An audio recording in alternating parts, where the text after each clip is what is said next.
Ano ba ang mas madali? TIG welding o SMAW welding? Ito ang madalas na tinatanong sa akin ng mga kasama ko sa work at ng mga friends ko sa social media, lalo na yung mga interesadong matuto talaga sa welding. Kaya for today's video, tara pag-usapan natin yan. Una sa lahat, disclaimer lang po, kaming mga welder ay may kanya-kanyang expertise sa larangan ng pag-welding.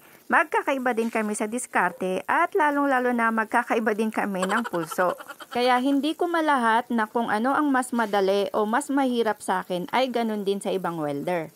Kaya yung may sasagot ko sa kanilang tanong na kung alin ang mas madali sa TIG or SMAW ay base sa aking sariling experience lang at sa mga matagal ko nang nakilala at nakasamang mga welder na bihasa o bitirano na sa ganitong pagwi-welding. So dito magbibigay ako ng comparison sa dalawa.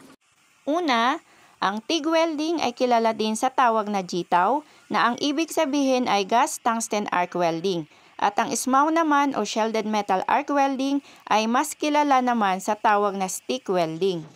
Pangalawa, ang TIG welding ay mas mahal o mas magastos kumpara sa stick welding dahil sa gamit na kakailanganin sa pag-welding.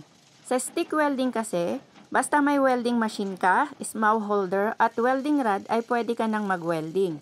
Sa TIG welding naman, syempre kailangan ng welding machine na pang TIG welding talaga. Iba po kasi ang welding machine ng TIG sa SMAW welding. Kakailanganin mo din dito ang argon gas, welding TIG torch at syempre ang filler rod, which lahat ng mga gamit na yan ay very expensive o may kamahalan pag tayo ang bumili. Actually, ang TIG welding ang pinaka-expensive or pinakamahal sa lahat ng welding process na ginagamit ngayon, gaya ng FCAW at GMAW. At ang SMAW naman ang pinaka-cheap or pinakamura sa lahat ng welding process. Pangatlo, napakaselan ang TIG welding kumpara sa stick welding. Hindi ka makakapag-produce na magandang outcome o result ng welding sa TIG kapag mahangin, madumi ang surface ng bakal o walang linis, may pintura at basa ang bakal na hinangin. Samantalang sa stick welding ay pwede sa lahat. Makakapag-welding ka pa rin ng maayos kahit presence ang mga yan habang naghihinang ka. At panghuli, ito na yung sagot sa tanong na kung ano nga ba ang mas madali na welding, ang TIG welding o ang stick welding ba? Kung baguhan ka pa lang sa pag-welding, ang pinakamahirap na matutunan sa lahat ng welding process ay ang GTAW o TIG welding. Bakit? Dahil, una, kailangan mo munang pag-aralan kung paano ang tamang pagpapalakad ng TIG torch sa welding piece. Pangalawa, dapat mong matutunan kung paano ang pag-distribute o tamang pagtulak ng filler papunta sa welding torch para lusawin ang filler sa welding piece. Kailangan mong matutunang pagsabaying igalaw ang dalawang kamay na nakahawak sa filler rod at TIG torch para makapaghinang ka.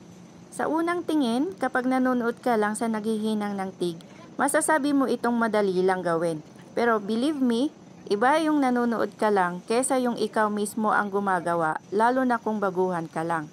Dahil napagdaanan ko na yan, yung hirap namin nung training pa lang kami, yung araw-araw maga ang mata dahil sa tama ng welding, at yung paso at tusok ng tungsten sa daliri habang nagpa-practice. Kaya masasabi kong hindi talaga biro ang pagtitraining ng TIG.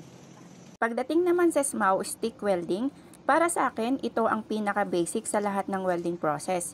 Madali lang itong matutunan at napakasimple lang gamitin. Ang importante dito ay yung matutunan mo yung tamang angle ng rod sa pagtutok doon sa welding piece at yung steady lang ang kamay na hindi mailalayo yung dulo or tip ng welding rod sa welding piece para makapaghinang ng maayos.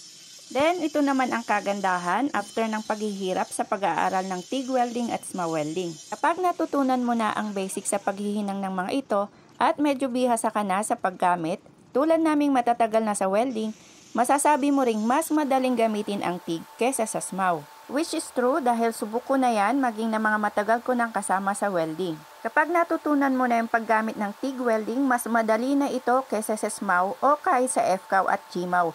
Para ka na lang naglalaro sa torch kapag naghihinang. Ang ilan naman sa disadvantage ng dalawa is, mas masakit sa mata ang TIG kesa sa SMAW lalo na kung maselan ang mata mo at hindi sanay. Mas delikado din ang effect ng TIG sa katawan ng welder, lalo na sa baga dahil hindi maiiwasang malalanghap ng welder ang gas ng argon, which is very dangerous sa ating health. Pero ang kagandahan nito, mas limitado naman ang paso sa TIG kesa sa SMAW. Dahil wala itong flux na tumatalsik na hindi gaya ng SMAW kung saan ako madalas mapaso sa mga flux lalo na kapag nasa overhead position ang hinang. So, this ends our video. Hopefully, nasagot ko na yung tanong nila kung ano nga ba ang mas madali sa TIG at SMAW welding. At para naman sa mga kabakal ko dyan, sa tingin nyo din ba, alin nga ba ang mas madaling welding process sa inyo? Paki-comment naman dyan sa baba para malaman natin. So, thank you for watching. Bye!